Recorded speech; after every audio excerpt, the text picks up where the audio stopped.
le postulant au brevet d'initiation aéronautique, les connaissances sur les espaces aériens peuvent apparaître comme complexes et donc difficiles à acquérir. Toutefois, la réglementation des espaces aériens n'a pas été créée de façon arbitraire. Elle est le fruit de décennies d'expérience sur la fluidité, mais surtout sur la sécurité du trafic aérien. Elle s'est en permanence adaptée à l'évolution des technologies, à la diversité et à l'importante augmentation des utilisateurs de ces espaces. Le découpage du ciel en espaces différents répond à des logiques liées à la façon dont le vol des aéronefs peut se dérouler. Ces logiques sont de nature à mieux nous faire comprendre la fonction de chaque portion d'espace et ainsi elles vont nous permettre de mieux acquérir les connaissances qui nous seront utiles.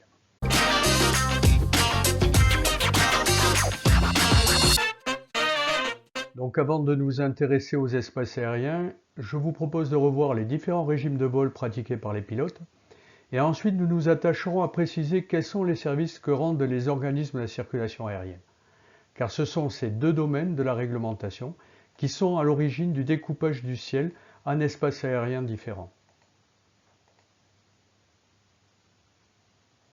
Nous allons donc voir successivement les différents types de circulation aérienne, les régimes de vol en circulation aérienne générale, les services rendus par les organismes de la circulation aérienne, et enfin les espaces aériens qui se décomposeront en deux chapitres, les classes d'espaces aériens et ensuite les types d'espaces aériens. Commençons donc par les différents types de circulation aérienne. En France, il existe deux types de circulation aérienne. La première, c'est la circulation aérienne générale ou CAG, et la seconde, c'est la circulation aérienne militaire ou CAM. La première est pratiquée par l'aviation de loisirs, mais également par l'aviation commerciale, et elle dépend du ministère des Transports. La seconde dépend du ministère de la Défense et comporte deux branches. La première branche concerne la circulation opérationnelle militaire. Cette circulation concerne les vols pratiqués par les aéronefs de combat ou d'État qui ne répondent pas aux normes civiles. La seconde branche concerne la circulation d'essais et de réception. C'est les essais et les réceptions des aéronefs avant leur homologation et avant leur autorisation au vol. Remarquez que cette circulation d'essai de réception concerne tout à la fois les aéronefs militaires, mais également les aéronefs civils en attente d'homologation. Pour la suite, nous allons nous intéresser uniquement aux règles concernant la circulation aérienne générale. Après avoir vu les différents types de circulation aérienne, nous allons voir maintenant les régimes de vol en circulation aérienne générale, CAG. Le premier régime de vol, c'est le vol en VFR, VFR qui veut dire Visual Flight Rules, règles de vol à vue. En effet, ce régime de vol nous impose de piloter l'aéronef grâce aux références visuelles extérieures, c'est-à-dire qu'on regarde à l'extérieur, on prend des repères horizontaux, verticaux, distance par rapport au relief, et on maintient l'appareil et sa sécurité grâce à ces repères extérieurs. Pour ce régime de vol, la règle d'or pour éviter les collisions avec les obstacles et les abordages entre aéronefs, c'est voir et être vu. C'est un vol qui peut se pratiquer de 30 minutes avant l'heure de lever du soleil jusqu'à 30 minutes après l'heure de coucher du soleil, pour peu que les conditions météo soient supérieures ou égales à des minima fixés de visibilité et de distance par rapport aux nuages.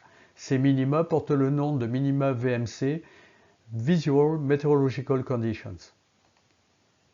Le vol est possible de nuit, sous réserve que le pilote fait une qualification particulière dite VFR de nuit, que l'appareil possède l'équipement requis et que les conditions météorologiques fixées permettent ce type de vol. Enfin, c'est un régime de vol pour lequel le plan de vol n'est pas obligatoire. Toutes ces caractéristiques font que le vol VFR est par essence un vol non contrôlé, ce qui ne va pas sans poser de problème lorsque ces appareils en vol VFR vont pénétrer dans des espaces dits espaces aériens contrôlés. C'est un régime de vol difficile à pratiquer lorsque les conditions météo se dégradent et voire impossible lorsque les conditions météo arrivent au minima VMC. À ce moment-là, il est temps de passer dans un autre régime de vol, c'est-à-dire le régime de vol en IFR, IFR comme Instrument Flight Rules.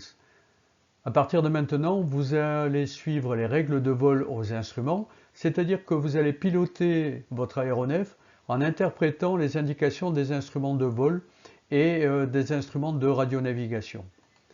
C'est un vol que l'on peut pratiquer de jour comme de nuit, que les conditions météorologiques permettent ou pas le vol à vue. Il est obligatoire lorsque les conditions météo sont inférieures au minima de visibilité de distance par rapport aux nuages. C'est un vol qui reste possible uniquement si le pilote possède la qualification IFR et que l'aéronef est équipé des instruments requis. Et enfin, c'est un vol pour lequel le plan de vol est obligatoire. Si le vol en IFR permet de s'affranchir de la plupart des conditions météo, en revanche, il ne permet pas au pilote d'assurer son entier abordage. Il a besoin de l'assistance d'un contrôleur aérien qui, par l'intermédiaire d'un système radar, deviendra en quelque sorte ses yeux et endossera cette responsabilité. En contrepartie, le pilote devra exécuter les manœuvres qui lui seront prescrites. En conséquence, le vol en IFR ne peut être qu'un vol contrôlé. Maintenant que nous avons revu les deux régimes de vol en circulation aérienne générale, nous allons nous pencher sur les services rendus par les organismes de la circulation aérienne. Afin qu'il n'y ait pas de confusion, nous allons rappeler que les services de la circulation aérienne sont rendus aux pilotes par des organismes de la circulation aérienne. Ces organismes, vous les connaissez, ce sont l'approche, ce sont les centres de contrôle en route, c'est la tour. En fait, derrière ces appellations, il y a des opérateurs, ce sont les personnes que l'on appelle généralement des contrôleurs aériens. Pour comprendre les services rendus par les organismes de la circulation aérienne, il faut se pencher sur les textes réglementaires et en particulier l'annexe 11 de la Convention de Chicago. Cette annexe fixe l'objet des services de la circulation aérienne. Ceux-ci ont pour objet d'empêcher les abordages entre aéronefs. Ici, on parle de deux aéronefs en vol et vous remarquerez que l'on utilise le même mot que pour deux navires à la mer. Ils ont pour objet également d'empêcher les collisions entre les aéronefs sur l'aire de manœuvre et entre les aéronefs et les obstacles se trouvant sur cette aire. Là, on parle de collision lorsque les aéronefs sont au sol, que ce soit collision entre eux ou collision contre un obstacle. Les services de la circulation aérienne ont également pour objet d'accélérer et de régulariser la circulation aérienne. Ici, on parle de fluidité du trafic et de rapidité du trafic. Ils ont pour objet de fournir les avis et les renseignements utiles à l'exécution sûre et efficace des vols. Ici, on parle de sécurité. D'alerter les organismes appropriés lorsque les aéronefs ont besoin de l'aide des organismes de recherche et de sauvetage et de prêter à ces organismes le concours nécessaire. Et là, on parle de sécurité et de secours. Les services de la circulation aérienne sont au nombre de 3. On compte le service d'information, le service d'alerte, le service de contrôle. Dans un premier temps, nous allons nous intéresser au service d'information. En quoi consiste le service d'information? Eh bien, ce service permet au pilote de disposer, durant le vol, de toute information utile à son exécution sûre et efficace. Ces informations portent sur la position de l'aéronef, l'état des aérodromes, des installations radioélectriques ou de radionavigation, les conditions météorologiques sur le parcours, mais cette liste n'est pas exhaustive. Ces informations sont délivrées sur la demande du pilote ou à l'initiative du contrôleur. Tous les organismes de la circulation aérienne assurent ce service. Je vous propose de préciser tout cela à l'aide de petits exemples sous la forme de conversations radio entre un pilote et un contrôleur. Le premier exemple, c'est l'information fournie sur demande du pilote. Perpignan-Tours du Cessna 172 Fox Golf Papa Delta Lima demande confirmation du vent au sol. Cessna Fox Golf Papa Delta Lima, ici Perpignan-Tours, le vent au sol du 320-320 pour 25 nœuds. Ici, le pilote a besoin de la force et la direction du vent avant son atterrissage, par exemple, et le contrôleur lui donne les éléments sur sa demande.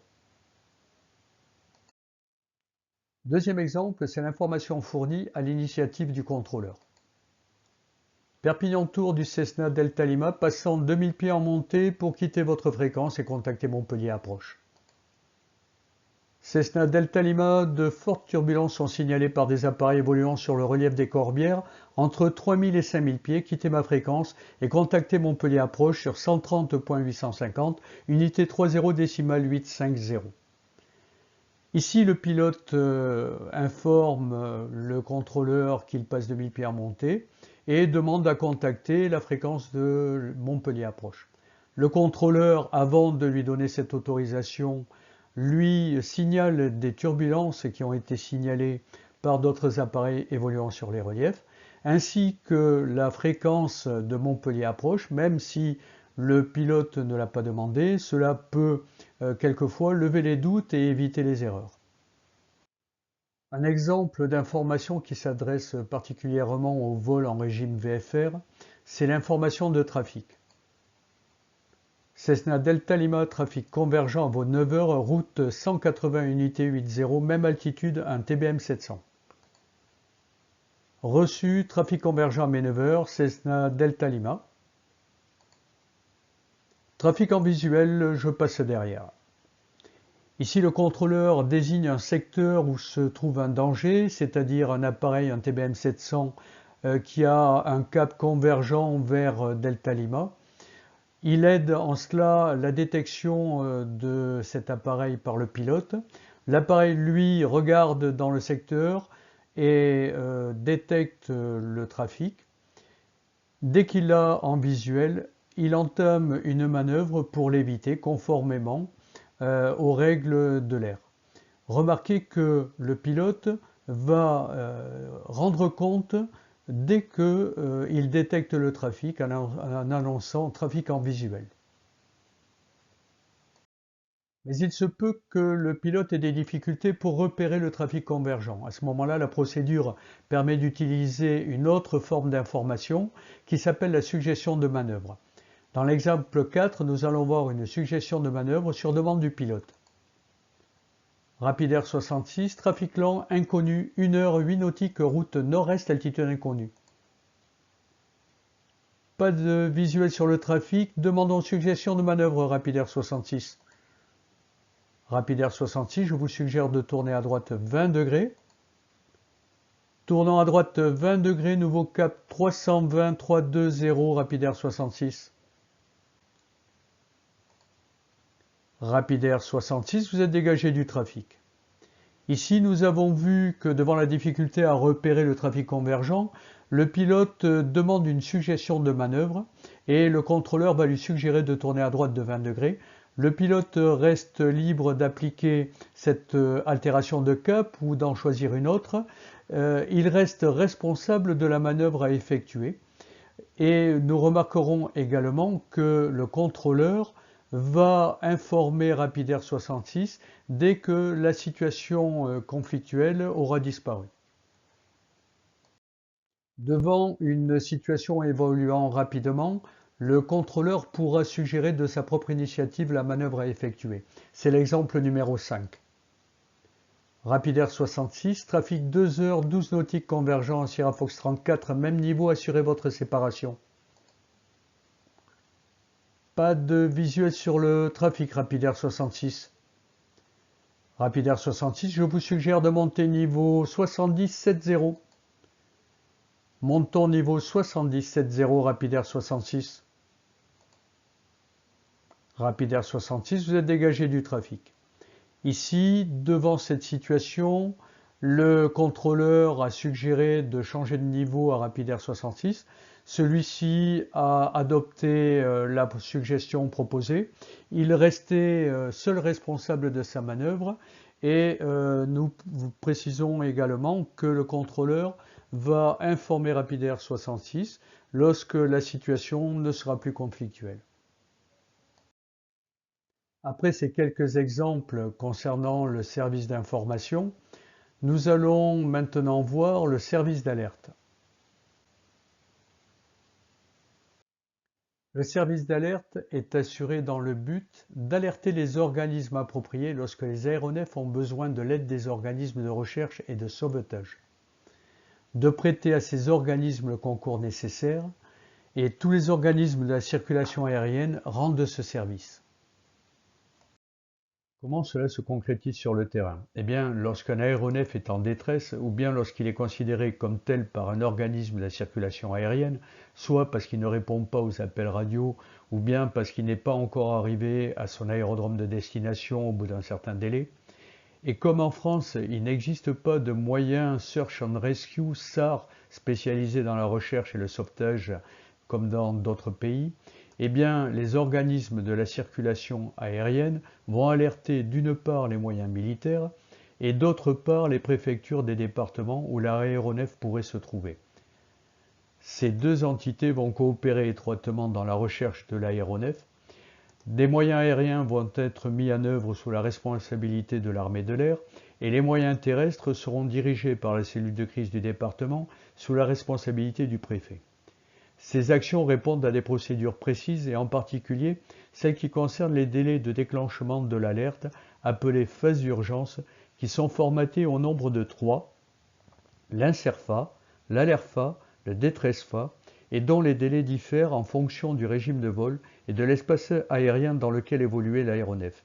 À titre d'information, vous pouvez trouver ces délais sur ce tableau. Après le service d'information et le service d'alerte, intéressons-nous maintenant au service de contrôle. Le service du contrôle de la circulation aérienne a pour but, premièrement, d'empêcher les abordages entre aéronefs et les collisions entre aéronefs sur l'aire de manœuvre et entre les aéronefs et les obstacles sur cette même aire. Deuxièmement, il a pour but d'accélérer et de régulariser la circulation aérienne. Ce service est rendu aux aéronefs en IFR par un organisme de contrôle de la circulation aérienne à l'intérieur de volumes spécifiques et bien définis. Le contrôleur aérien rend ce service en délivrant des autorisations ou des instructions de contrôle, appelées clérances, que le pilote doit suivre. Nous allons préciser ces notions en utilisant à nouveau les exemples de conversation radio. Un exemple d'autorisation de contrôle. Perpignan approche, ici Rapidair 66 passant 2000 pieds dans l'axe de la piste pour un virage à droite en direction du NDB Zulu Romeo de Béziers. Rapidair 66, virage à droite approuvé, prévoyait une stabilisation à 4000 pieds au QNH de 1016 hectopascal, unité 0, unité 6. Ici, le pilote demande à effectuer une manœuvre et il attend l'autorisation du contrôleur pour effectuer cette manœuvre. Le contrôleur lui donne l'autorisation d'effectuer le virage à droite, cela s'appelle une cléarance. Voyons maintenant un exemple d'instruction de contrôle. Rapidair 66, tournez à gauche, cap 060060 cause trafic, rappelez ce tableau cap. Rapidair 66, tournons à gauche, cap 060060. Rapidair 66, nous sommes stables au cap 060060. Rapidair 66, vous êtes dégagé du trafic. Ici, le contrôleur a donné une instruction, un ordre au pilote, celui de tourner à gauche au cap 060. Le pilote a exécuté l'ordre, rappelons qu'il est en IFR et qu'à ce titre, il ne peut pas regarder à l'extérieur où se trouve le trafic conflictuel. Remarquons également qu'à la fin de la séquence, le contrôleur informe le Rapidair 66 lorsque la situation conflictuelle n'existe plus.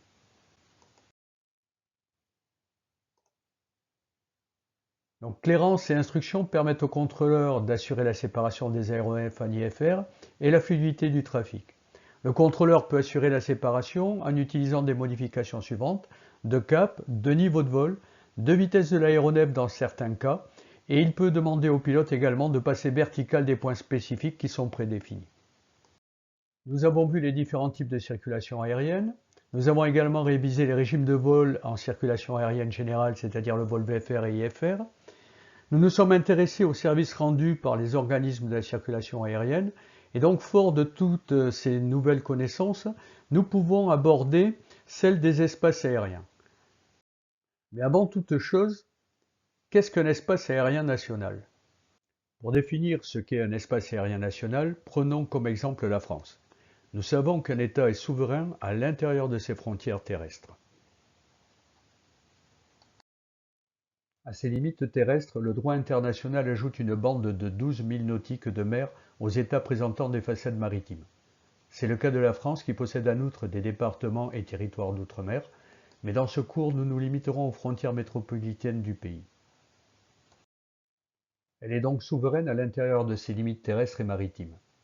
Pour ce qui concerne l'espace aérien, la France a reçu délégation pour assurer les services de la circulation aérienne à l'intérieur de zones dans lesquelles le trafic aérien est dense, mais situées au-dessus des eaux internationales. Ces zones sont situées au-dessus de la haute mer sur la façade atlantique et en Méditerranée, où celle-ci englobe naturellement la Corse, mais également l'ouest de la Sardaigne. Ainsi, les lois et règles aériennes françaises s'appliquent à l'intérieur de ces limites. En fait, ce n'est pas tout à fait exact. Car si on veut être précis, la France a accordé une délégation à la Suisse pour lui permettre de gérer le trafic aérien au départ et à l'arrivée des aérodromes de Bâle-Mulhouse et de Genève. Cette délégation correspond à des espaces aériens qui pénètrent jusqu'à 80 km à l'intérieur du territoire français. Néanmoins, la France gère la majorité de son espace aérien et nous allons voir maintenant à quoi correspond cet espace aérien lorsque on l'observe en 3D. Si l'on pouvait observer l'espace aérien français à partir de la navette spatiale, voilà ce que l'on verrait. Tout du moins, la partie inférieure, qui correspond aux limites territoriales et à la partie maritime, serait exacte. Les pourtours seraient exacts. Néanmoins, la partie supérieure ne s'arrête pas. Sur le plan du droit international, cette partie supérieure va jusqu'à l'infini dans l'espace. La notion de souveraineté d'un État sur son espace aérien allant jusqu'à l'infini est purement théorique, car depuis Spoutnik, aucun État n'est en mesure de s'opposer au survol de son territoire national par des satellites ou autres navettes spatiales. Donc à l'intérieur de l'espace aérien national, nous allons commencer par l'étude des classes d'espace aérien.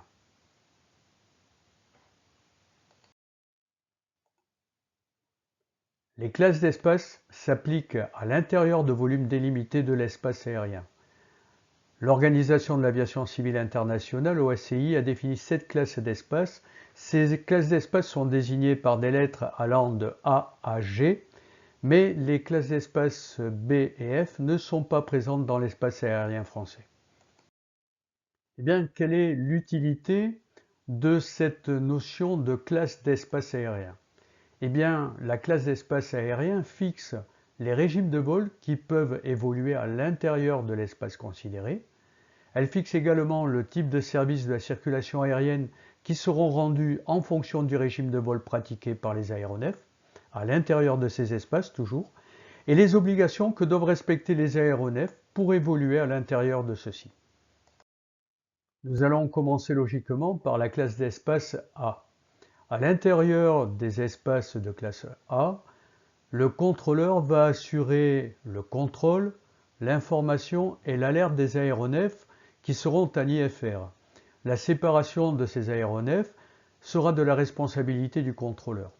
Dans ces espaces aériens de classe A, le vol en VFR est interdit, le plan de vol est obligatoire puisqu'il ne concerne que des IFR, le contact radio évidemment est obligatoire pour permettre au contrôleur d'assurer son service, la clairance pour pénétration également est obligatoire et l'équipement de transpondeur est également obligatoire.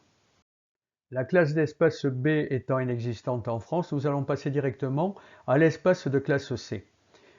Dans cet espace de classe C, le contrôleur assurera la séparation entre les IFR entre eux et la séparation entre les IFR et les VFR. Entre deux VFR, il assurera l'information de trafic afin que ceux-ci puissent entamer les manœuvres d'évitement de leur propre initiative. Donc, à l'intérieur de cet espace sont rendus les services suivants: information, alerte, contrôle entre les IFR et les IFR et VFR et l'information de trafic entre les VFR. Les obligations de la part des utilisateurs, eh bien, une clairance pour la pénétration, un contact radio et un équipement de transpondeur.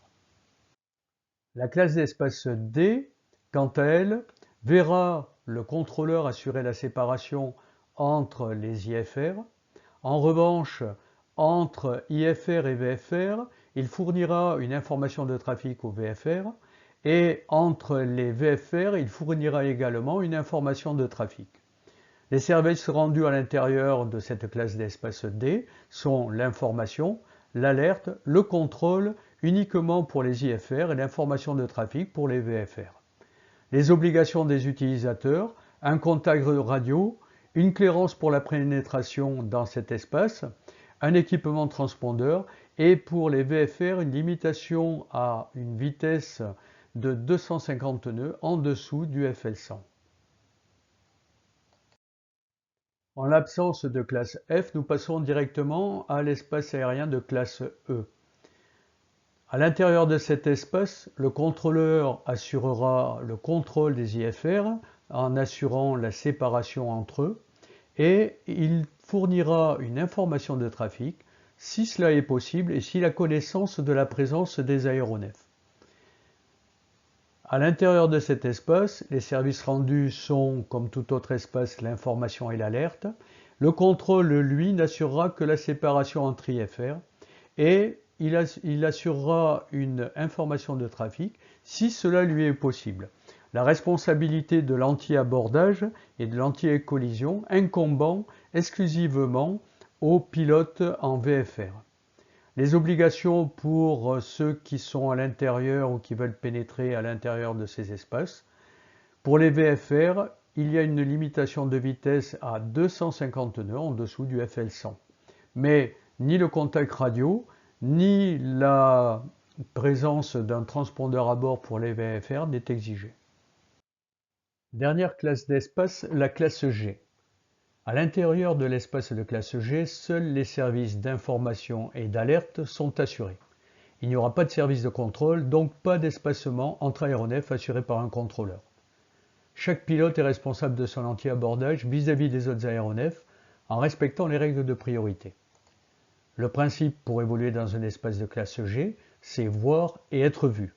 En conséquence, le vol en VFR avec des conditions météo inférieures au minima VMC n'y est pas possible. Mais réglementairement, rien n'interdit de voler en IFR dans un espace de classe G. Cela présente l'intérêt de pouvoir voler à l'intérieur de ces espaces lorsque les conditions météo sont inférieures aux conditions VMC. Le vol IFR pourra toujours bénéficier de l'information de trafic et de la suggestion de manœuvre. Pour autant, l'organisme de la circulation aérienne avec lequel il sera en contact ne sera pas responsable de son anti-abordage. En résumé, sur les classes d'espace aérien. Il existe 7 classes d'espace notées de A à G, les classes B et F n'ayant pas été adoptées en France. Ces classes sont liées à une portion d'espace aérien bien définie que nous préciserons plus tard lorsque nous parlerons des types d'espace. Elles sont attribuées en fonction de la densité du trafic en IFR à l'intérieur de ces mêmes espaces. La priorité étant la sécurité mais également la fluidité des vols en IFR qui représente la majorité des vols commerciaux. Si les services d'information et d'alerte sont assurés pour tous les aéronefs quel que soit leur régime de vol, on remarquera que selon la classe d'espace, le service de contrôle prend une part plus ou moins importante et entraîne un transfert de responsabilité entre le contrôleur et le pilote pour ce qui concerne la sécurité de l'aéronef et la fluidité du trafic. La responsabilité du contrôleur est maximale en classe A. En classe G, elle se limitera essentiellement aux services d'information et d'alerte. Pour toutes ces raisons, les classes d'espace de A à E seront associées aux espaces aériens contrôlés. Les classes d'espace F et G, quant à elles, seront associées aux espaces aériens dits non contrôlés. Faisons ici une remarque importante. La classe d'espace détermine également en partie les conditions météorologiques minimales de visibilité de distance par rapport aux nuages qui sont requises pour un appareil pour pouvoir pratiquer le vol en VFR. C'est-à-dire que selon l'espace dans lequel le VFR va évoluer, les conditions VMC vont être différentes et cela sera déterminé par la classe de cet espace. Mais ce domaine n'est pas traité dans ce cours, il doit faire l'objet d'un cours différent. Après les classes d'espace aérien, voyons maintenant les différents types d'espace aérien. La réglementation aérienne française définit les types d'espaces aériens suivants. Les régions d'information de vol, espaces aériens non contrôlés, à l'intérieur desquels on va tracer des espaces aériens contrôlés et des espaces à statut particulier. Ce qu'il faut retenir, c'est que si les classes d'espaces déterminent les services rendus par les organismes de la circulation aérienne, les types d'espaces, eux, correspondent à des volumes définis dans l'espace national pour protéger les trajectoires des aéronefs. À chaque type d'espace correspond une fonction et un statut. La réglementation précise les différents espaces suivants. Si cette liste peut vous paraître complexe, nous allons voir avec précision chacun de ces espaces. Reprenons la vue en 3 dimensions de l'espace aérien français. Nous avons vu que celui-ci s'étend de la mer ou du sol vers l'infini dans l'espace. Cet espace aérien va être divisé en 2 parties inégales par le niveau de vol 195. Une partie inférieure qui sera entre la surface et ce niveau, et une partie supérieure qui débutera au niveau 195 jusqu'à l'infini dans l'espace. La partie se trouvant entre le sol et l'eau et le niveau 195 prendra le nom de Flight Information Region, FIR. La partie au-dessus du niveau 195 sera, elle, en totalité, appelée Upper Information Region, UIR.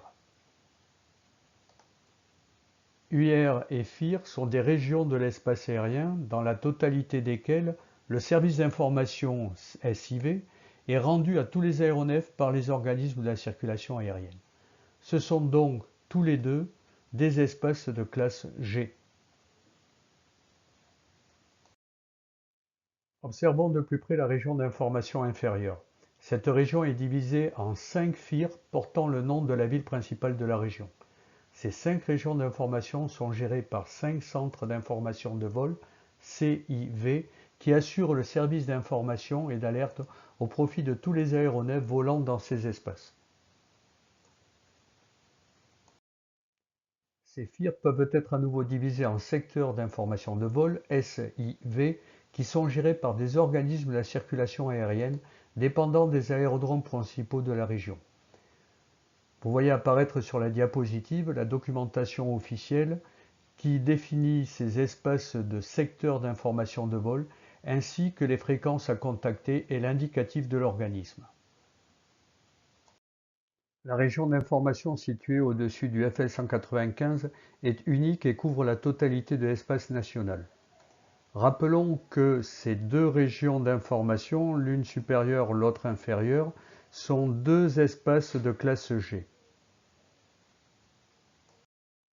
C'est dans ces 2 régions d'information, supérieure et inférieure, que vont être tracés les espaces aériens contrôlés. Ces espaces contrôlés vont de fait amputer les régions d'information d'une partie de leur volume. Rappelons que ces volumes d'espace contrôlés sont créés pour protéger les trajectoires des aéronefs en IFR, afin de réduire d'une part les collisions avec les reliefs et d'autre part et surtout pour éviter les abordages entre IFR et VFR. Commençons par l'espace supérieur. Une nouvelle tranche d'espace est délimitée par le niveau 660. Entre les niveaux 195 et 660, c'est la région de contrôle supérieur ou Upper Traffic Area, UTA.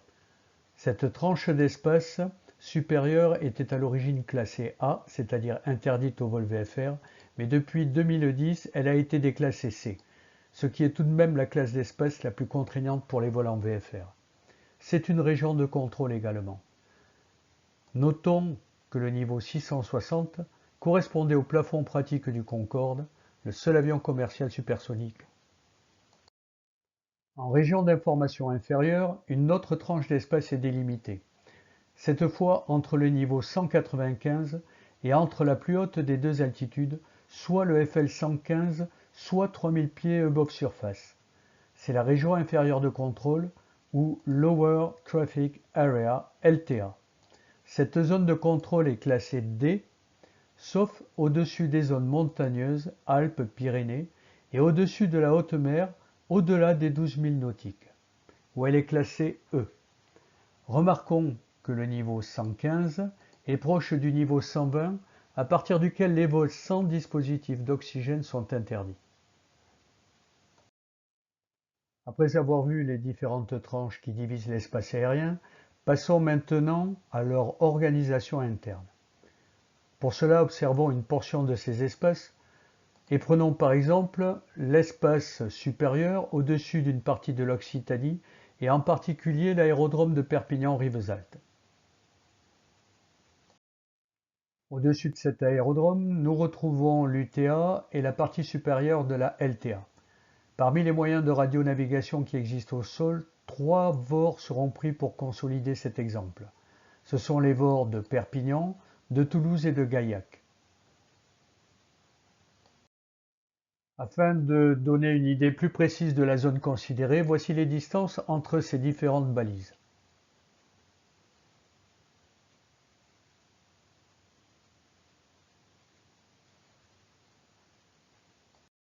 En espace supérieur, dans la région de contrôle située au-dessus du niveau 195, on trouve des axes de route aérienne dont les tracés s'appuient sur les positions des VOR. Ce sont des PDR, Predeterminate Routes, des routes prédéterminées. Ce sont des itinéraires les plus directs entre plusieurs destinations importantes, tout en s'appuyant sur la position des VOR qui aide à l'exactitude de la navigation en balisant ces axes. Ce sont des axes et non pas des couloirs, car la totalité de l'UTA est contrôlée. Les axes et les niveaux de vol utilisables sont séparés de 20 000 pieds. Le sens de circulation peut être imposé, ou bien ils sont utilisables dans les deux sens en observant les clairances du contrôle. Les aéronefs qui empruntent ces axes sont séparés par les contrôleurs des centres en route de navigation aérienne, CRNA, qui sont situés à Brest, Bordeaux, Aix-en-Provence, Reims et Athis-Mons.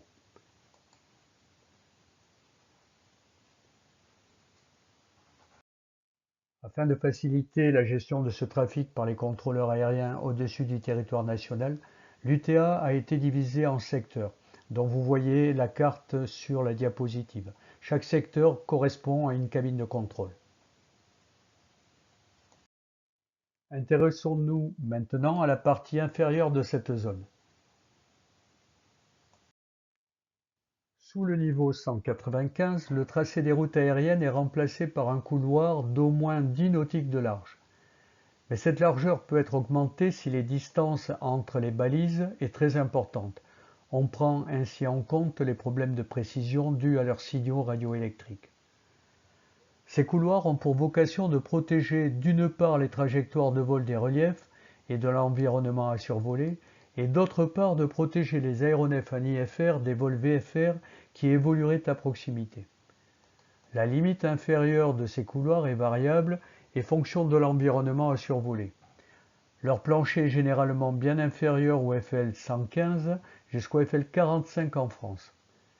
Ces couloirs aériens sont des régions de contrôle classées D au-dessus du niveau 115 comme la LTA et classées E au-dessous de ce niveau. Ils sont appelés plus communément des airways. Parfois, ils peuvent ne pas correspondre au tracé des PDR se trouvant au-dessus d'eux. Les VFR peuvent emprunter les airways sous réserve d'obtenir une clairance au-dessus du niveau 115 et en dessous, le contact est préférable pour signaler leur présence. UTA, LTA, PDR et Airways sont utilisés par les aéronefs pendant la phase de vol dite de croisière ou en route. Et ils sont gérés par des centres de la navigation aérienne en route, CRNA, appelés aussi centres de contrôle en route, CCR. Qu'en est-il lorsque ces aéronefs sont en phase de descente, d'atterrissage, de décollage ou de montée vers leur niveau de croisière? En prenant toujours l'aérodrome de Perpignan comme exemple, nous allons voir comment est conduite la phase de vol entre la croisière et l'atterrissage.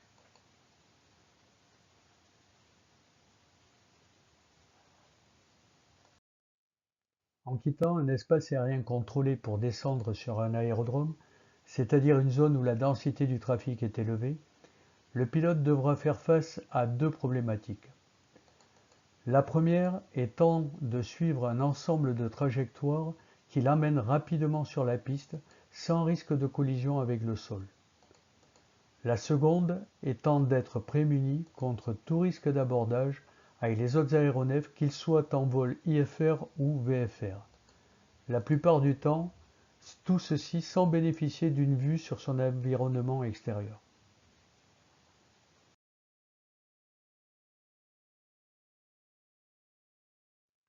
Pour ce qui concerne la résolution du premier problème, le pilote utilise des trajectoires qui ont été étudiées pour permettre aux aéronefs qui les suivent d'évoluer sans risque de collision avec les reliefs. Les détails de ces trajectoires sont donnés par les cartes d'approche aux instruments des aérodromes qui sont dotés de cette capacité. Ce sont des procédures d'approche et d'atterrissage aux instruments. Voici la forme sous laquelle le pilote peut trouver les détails de ces procédures d'approche aux instruments. Ce sont les cartes d'approche aux instruments des aérodromes. Nous prendrons toujours pour exemple l'aérodrome de Perpignan-Rivesaltes et nous mettrons à profit cette présentation pour voir rapidement quelques éléments de ce type de procédure. L'existence d'une procédure aux instruments est conditionnée par la présence sur l'aérodrome de moyens de radionavigation. Il est probable qu'à terme, le perfectionnement des moyens GNSS, Global Navigation Satellite System, dont le GPS n'est qu'un élément, permette de se passer de ces moyens. Mais pour le moment, voyons quels sont les moyens de radionavigation existants sur le terrain de Perpignan. Sur le schéma horizontal de la procédure sont signalés un VOR, un ILS DME, ainsi qu'un NDB qui sert également d'outer marker pour la procédure ILS. Sur le schéma vertical de la trajectoire de descente, nous retrouvons ces moyens de radionavigation et leur positionnement. Tous ces moyens vont permettre au pilote de diriger son aéronef en direction de la piste, tant sur le plan horizontal que dans le plan vertical. Voici ces moyens positionnés sur le terrain pour une meilleure compréhension. Une procédure d'approche et d'atterrissage aux instruments débute généralement avec une trajectoire d'attente qui prend la forme d'un hippodrome. Le pilote suivra cette trajectoire tant qu'il n'aura pas l'autorisation du contrôleur de débuter la manœuvre d'approche. Remarquons qu'ici, l'hippodrome est désaxé par rapport à l'axe de la piste, c'est en raison de la présence du relief des Pyrénées qui se trouve au sud de l'aérodrome. L'hippodrome ainsi tracé garantit la sécurité tout en offrant une trajectoire d'approche la plus basse possible, donc un gain de temps. Si la fiche de procédure ne montre le tracé que d'un seul hippodrome, en réalité plusieurs hippodromes d'attente identiques sont placés au niveau IFR. Un peu comme s'ils se trouvaient sur une pile d'assiettes. On appelle cela un stack. Lorsque l'avion qui se trouve sur l'hippodrome inférieur reçoit l'autorisation d'entamer la procédure d'atterrissage, il libère le niveau. Le niveau étant libre, le contrôleur peut faire descendre l'avion qui est au-dessus, et ainsi de suite. Cet empilement permet au contrôleur de réguler le trafic et d'assurer la séparation de tous les avions en IFR qui utilisent la procédure. Pour rejoindre la trajectoire de descente de la procédure de Perpignan, les pilotes seront obligés d'emprunter une branche de raccordement, ceci en raison du déport de l'hippodrome d'attente à l'est. Ils pourront suivre ensuite une trajectoire de descente jusqu'au posé. Si l'atterrissage doit être interrompu, en raison des conditions météo par exemple, la procédure prévoit une trajectoire de remise des gaz appelée API, Approach Interrompue, en anglais Missed Approach, dont les consignes précises sont reportées sur la fiche. L'utilisation de trajectoires précises permettant de résoudre le premier problème, il reste à éviter que d'autres aéronefs ne viennent interférer avec les trajectoires des avions en approche aux instruments. Pour cela, il faut pouvoir connaître et agir sur tous les aéronefs susceptibles de gêner les évolutions des IFR. La solution consiste à englober ces trajectoires dans un volume d'espace. Ce volume prend le nom de Terminal Maneuvering Area, TMA. C'est une région de contrôle, donc un espace aérien contrôlé. La gestion de cet espace est donnée à un organisme de contrôle qui prend le nom d'approche. Aucun aéronef ne peut pénétrer généralement dans ce volume sans être équipé d'une radio et il doit contacter l'approche pour obtenir l'autorisation ou la clairance de pénétrer dans ce volume. Ainsi, chaque trafic est connu du contrôleur qui peut assurer les services d'information, d'alerte et de contrôle dans ce volume. Souvent, le volume total de protection présente un empilement ou une juxtaposition de plusieurs volumes différents. Voici schématiquement les formes verticales que prennent ces différents volumes si on les observe en effectuant une coupe transversale. Ces volumes sont étudiés pour englober les trajectoires tout en prenant en compte le relief, les caractéristiques des vents qui peuvent régner dans la région et la précision des moyens de radionavigation au sol. Le tout en laissant des espaces disponibles pour que les aéronefs le désirant ou ne pouvant pas répondre aux obligations imposées puissent contourner ces volumes. Ainsi, les TMA en France ne peuvent descendre en dessous de 700 pieds sol. Les TMA de Perpignan débutent à 1000 pieds sol. Remarquez que les TMA portent le nom de la ville de Montpellier dans leur indicatif. C'est parce que la gestion de ces espaces est réalisée par l'approche de l'aérodrome de Montpellier. En fait, les volumes des TMA sont étudiés pour assurer une continuité entre les airways et les stacks d'attente ou entre les pentes de montée des avions et l'entrée dans ces mêmes airways. Ainsi, les airways débouchent en quelque sorte dans les TMA les plus élevés. Comment sont représentés ces TMA sur la carte la plus utilisée pour préparer et pour conduire les navigations VFR, c'est-à-dire la carte aéronautique OIN 500 000? Bien, les limites latérales de ces TMA sont tracées à l'aide d'un trait bleu doublé à l'intérieur du volume considéré par une frange bleutée. Des indications supplémentaires sont indiquées autour d'un rectangle qui se situe à l'intérieur du volume considéré. Ici, nous avons les indications qui concernent la TMA 14 de Montpellier. Autour de ce rectangle, nous trouvons le nom de la TMA.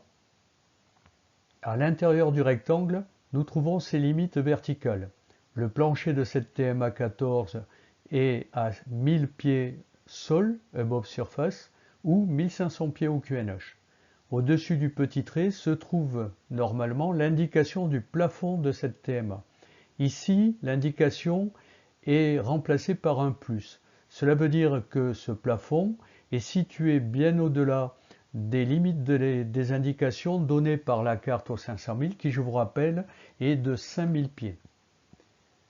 En réalité, le plafond de la TMA 14 de Montpellier se trouve au FL 145.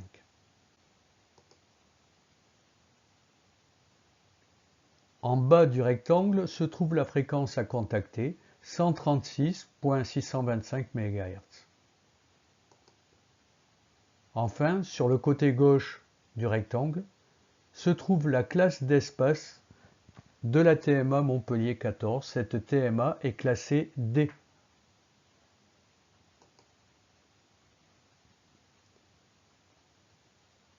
Profitons de la présence d'une TMA 18 sur la zone de Perpignan pour voir une particularité qui peut apparaître sur ces annotations. La TMA 18 de Montpellier a une indication de limite verticale qui est composée de 3 éléments. En dessous du premier trait, le plancher de la TMA 18, 1000 pieds above surface ou 5000 pieds QNH. Au-dessus de ce trait, une première limite, c'est le FL 0,75, et ensuite un autre trait et une limite supérieure qui est le FL 115.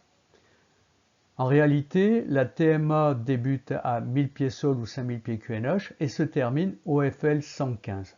Néanmoins, la partie inférieure entre 1000 pieds sol et 75 sera classée E, c'est-à-dire perméable au VFR, et la partie entre le FL 0,75 et 115 sera classée D.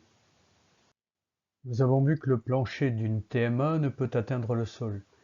Il subsisterait donc une portion de la trajectoire d'approche et d'atterrissage qui passe en dessous du plancher et qui n'est donc plus préservée des autres trafics aux abords de l'aérodrome. Aussi, un autre volume permet de protéger la phase finale de l'atterrissage, c'est la zone de contrôle ou CTR, Control Traffic Region.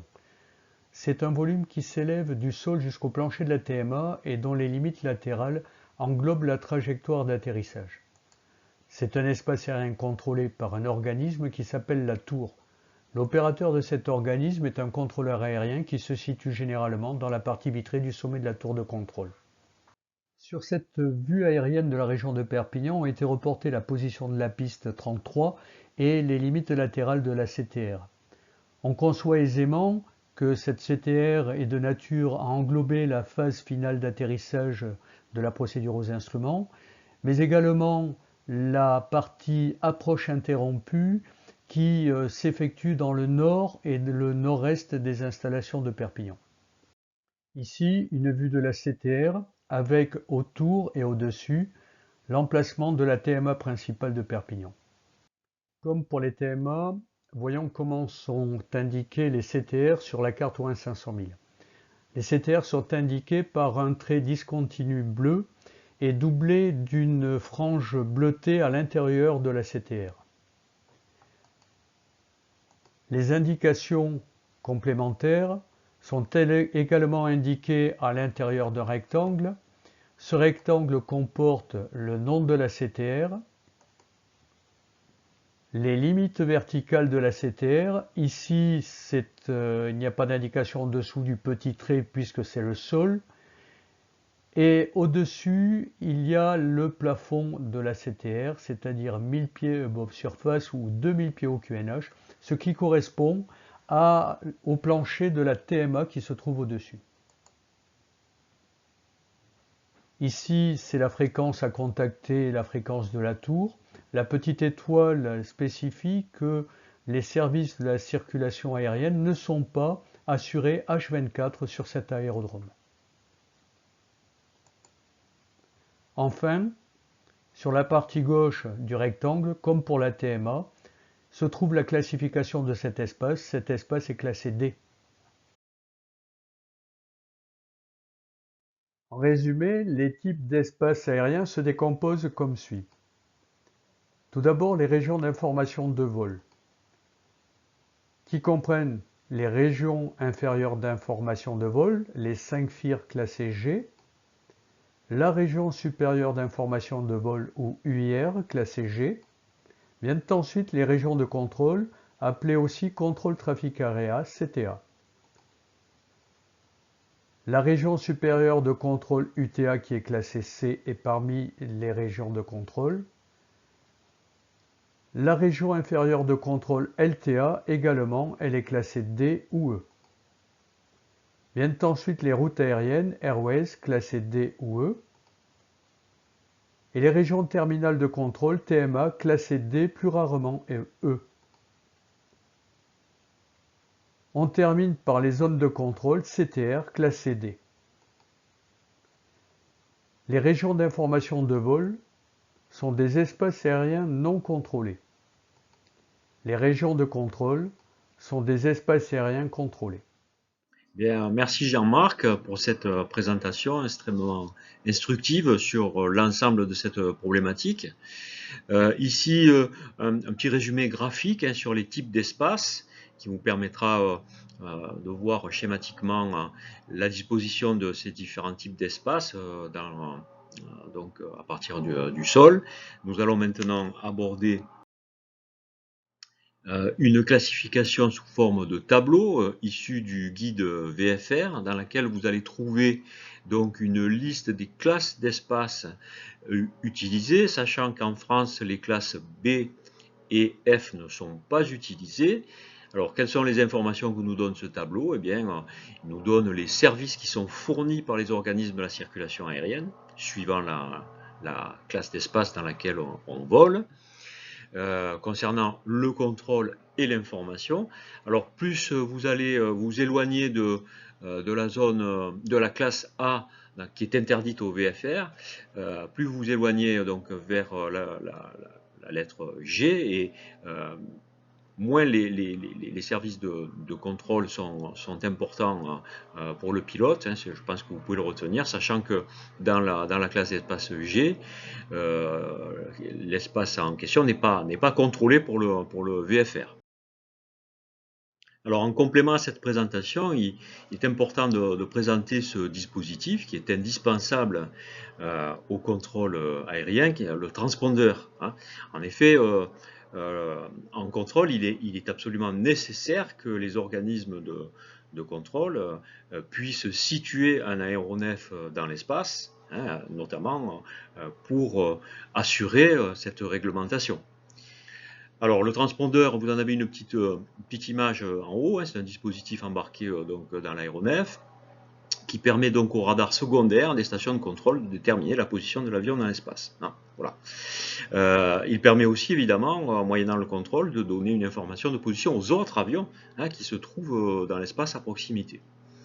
Alors, du point de vue des codes qui sont affichés et qui sont absolument nécessaires de connaître pour un pilote et qui feront partie des questions qui peuvent vous être posées à l'examen, il faut savoir qu'il y a 4 codes standards. Le 7700, 7700 qui est un signal de détresse qui va enclencher toute une procédure au niveau du contrôle. Le 7600, 7600, la panne radio aussi, hein, qui peut déclencher une alerte. Le 7500, le détournement, hein, donc bien sûr en cas de prise de possession de l'aéronef par un élément donc perturbateur, un élément assez grave, hein, bien sûr, et le 7000, le 7000, qui est à utiliser donc dans les espaces aériens non contrôlés, lorsqu'aucun code n'a été transmis par les services de contrôle. Voilà. Et pour terminer, comme vous en avez l'habitude, quelques questions d'examen sur ce domaine. Alors, première question, à quoi sert le transpondeur dans un aéronef? Nous venons de le voir. Réponse A, recevoir les informations météorologiques. Réponse B, voler sans visibilité. Réponse C, répondre automatiquement aux questions des contrôleurs. Réponse D, identifier l'aéronef et le suivre au radar sol. Nous venons à l'instant de le décrire. Il s'agit bien sûr de la réponse D, identifier l'aéronef et le suivre au radar sol. Question suivante, un aéronef doit changer d'espace aérien. Le contact radio, réponse A, est inutile car aucune formalité n'est requise. Réponse B est inutile en vol à vue, en VFR, et obligatoire en vol aux instruments IR. Réponse C est toujours obligatoire. Réponse D est obligatoire ou non, selon les espaces concernés. Eh bien, effectivement, hein, il est obligatoire, mais il faut se conformer à la réglementation suivant l'espace dans lequel on est amené à voler. Question suivante, pour pénétrer dans un espace de classe D, le pilote VFR, réponse A, doit obtenir une clairance avant d'entrer dans cet espace. Réponse B, reçoit de la part des services une séparation dont la fréquence est indiquée sur la carte. Réponse C, n'a aucune obligation de contact radio. Réponse D, n'a pas à y pénétrer, cette classe étant interdite au vol VFR. Alors la bonne réponse, bien sûr, est doit obtenir une clairance avant d'entrer dans cet espace. C'est une communication donc qu'il faut anticiper. Question suivante. Un espace de classe G est réponse A contrôlé, réponse B non contrôlé, réponse C interdit au VFR, réponse D autorisé en VFR spécial. Nous l'avons vu, c'est la classe qui est la moins restrictive. Question suivante. Un espace de classe A est, réponse A, autorisé au vol VFR, réponse B, autorisé au vol VFR sous certaines conditions, réponse C, interdit au vol IFR, réponse D, interdit au vol VFR. La classe A est la classe la plus restrictive, elle est interdite au vol VFR. Il s'agit en France essentiellement des zones de proximité des grands aéroports parisiens. Réponse, question 23. Pour pénétrer dans un espace de classe C en vol VFR, réponse A, la clairance n'est pas obligatoire. Réponse B, la classe C est interdite au vol VFR. Réponse C, la clairance n'est obligatoire qu'au-dessus du flight level 195. Réponse D, la clairance est obligatoire. Ici, la bonne réponse est la dernière. La clairance est obligatoire. Sachez que jusqu'à la classe E, la clairance est obligatoire. Question suivante. mais je donne la réponse. Une CTR est un espace aérien contrôlé aux abords d'un aérodrome. Effectivement, ça c'est à savoir. Hein. Question suivante. Un aéronef en VFR désire entrer dans une zone terminale d'aérodrome. TMA, de classe D. Réponse A, aucune formalité n'est requise. Réponse B, il doit demander une clairance radio. Réponse C, cet espace lui est interdit. Réponse D, il suffit d'informer le contrôleur. C'est un peu un doublon avec une question précédente. Il doit demander une clairance radio. On est en classe D. Question suivante. Le vol VFR est un vol effectué dans des conditions de vol à vue. Réponse A. Réponse B, un vol effectué dans des conditions de vol aux instruments. Réponse C, un vol de type commercial. Réponse D, un vol limité au tour de piste. Bien entendu, le vol VFR est un vol effectué dans des conditions de vol à vue. Le vol effectué dans des conditions de vol aux instruments, rappelons-le, est l'IFR. Question suivante. L'aérodrome d'Amiens se situe sous la TMA 10-11 Lille. La visibilité est de 7 km et le plafond est de 12 000 pieds. Référence à un document qui était proposé dans l'examen mais qui n'est pas nécessaire pour répondre à cette question. Réponse A. Avant de décoller d'Amiens, vous devez contacter la tour de contrôle de Lille. Réponse B. Cette TMA est classée espace E. Vous devez donc demander une clairance. Réponse C. En vol VFR, un espace de classe E ne nécessite pas de clairance radio pour être traversé. Réponse D. Une clairance est obligatoire pour des vols réalisés entre 10h UTC et 11h UTC. La bonne réponse est la réponse C. Dans un espace de classe E, il n'y a pas nécessité donc de clairance radio pour être traversé.